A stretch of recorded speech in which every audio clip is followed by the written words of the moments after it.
उत्तर प्रदेश का अमेठी का सारस और आरिफ का दोस्ती का कहानी मैंने आप सबों को बताया। दोस्ती से लेकर जुदाई तक का कहानी भी मैंने आप सबों के साथ साझा किया।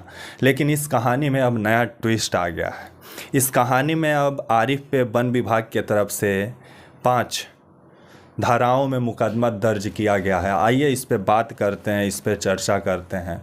नमस्कार, मेरा नाम विश्वजीत कुमार और आप देख रहे हैं वाक फॉर इंडिया न्यूज। जिस तरह से उत्तर प्रदेश का अमेठी का आरिफ और सारस का दोस्ती पूरे भारत में ही नहीं पूरे विश्व में चर्चा का विषय बना। जो आरिफ एक दिन खेत में काम करने जाता है और घायल अवस्था में उसे सारस खेत में पड़ा हुआ मिलता है, जिस सारस का पैर टूटा होता है, जिसे सारस अपने घर लेके आता है और उसका घरेलू उपचार कर उस सारस का पैर को ठीक करता है।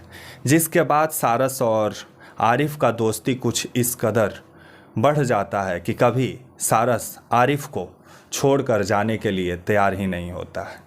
जिसके बाद से आरिफ एक इंटरनेशनल बॉय बन जाता है इस सारस की वजह से। इसी पहचान के कारण एक दिन इससे मिलने उत्तर प्रदेश के विपक्ष के नेता और समाजवादी पार्टी के अध्यक्ष अखिलेश यादव पहुंचते हैं। जिसके बाद से वन विभाग का नींद टूटता है और सारस को बचाने के लिए वन विभाग पहुंच जाता है आरिफ के घर नोटिस लेकर। विभाग पहुंच जाता है और वन विभाग का आरिफ को नोटिस थमाता है और बोलता है कि साहब, ये जो पक्षी को आप रखे हैं ये पक्षी राज्य पक्षी है उत्तर प्रदेश का, जिसे आप ना रख सकते हैं ना पाल सकते हैं। जिसके बाद आरिफ एकदम शांतिपूर्ण ढंग से उन लोगों के हवाले, वन विभाग के हवाले आरिफ सारस को कर देता है। जिसके बाद से सारस को लेकर के वन विभाग वाले पहुंच जाते हैं पक्षी विहार, जहां सारस को भरसक रखने का प्रयास करते हैं, लेकिन सारस वहां नहीं रह पाता है अपने दोस्त के बिना और उड़ते उड़ते वो किसी दूसरे गांव में चल जाता है, जहां के लोग वहां सारस का बेहतर ख्याल रखते हैं। जिसके बाद से वहां वन विभाग का टीम पहुंचता है और फिर से पिंजड़ा में कैद करके सारस को कानपुर ले जाया जाता है। शायद अभी सूत्रों के हवाले से खबर मिली है कि सारस को कानपुर में रखा गया है, वो भी अलग 15 दिन क्वारंटाइन में।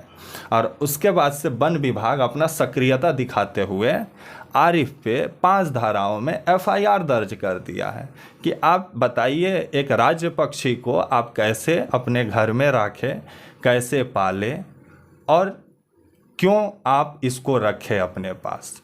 लेकिन वन विभाग को ये सोचना चाहिए कि साहब, ये जो आरिफ है ये सारस पक्षी को पाला नहीं था, इसे खेत में घायल अवस्था में मिली थी। जितना सक्रियता आप लोग किसी मदद करने वाले इंसान पर एफआईआर दर्ज करके दिखाते हैं, उतना सक्रियता अगर उत्तर प्रदेश में पक्षियों का बेहतर ख्याल के लिए रखते तो आज ये सारस पक्षी उत्तर प्रदेश में विलुप्त होने के कगार पे नहीं होता साहब।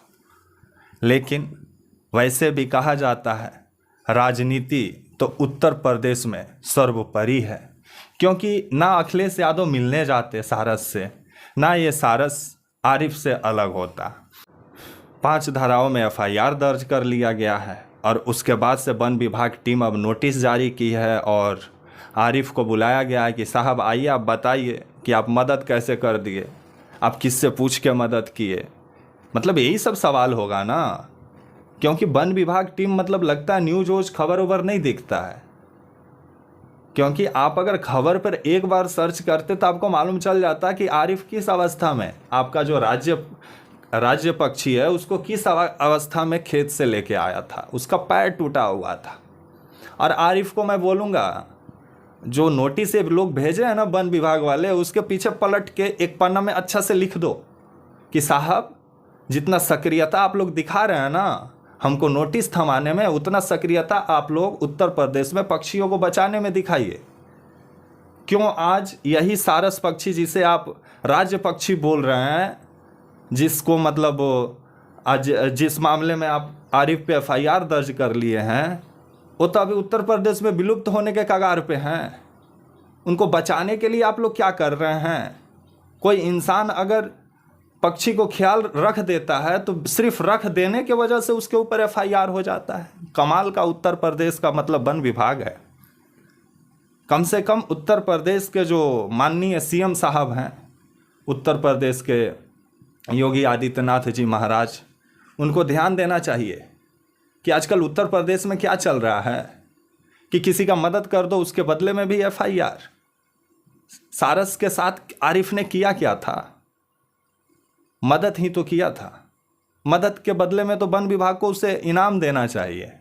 लेकिन कमाल का उत्तर प्रदेश का वन विभाग है, उल्टे में उसके ऊपर 5 धाराओं में एफआईआर दर्ज कर दिया।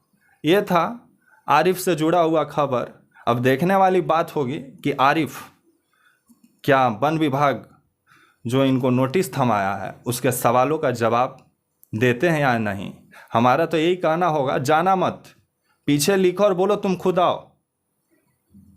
तब तक के लिए आप मुझे इजाज़त दीजिए और हमारे channel walk for India news को प्लीज़ लाइक और सब्सक्राइब और शेयर करना ना भूलें। तब तक के लिए नमस्कार।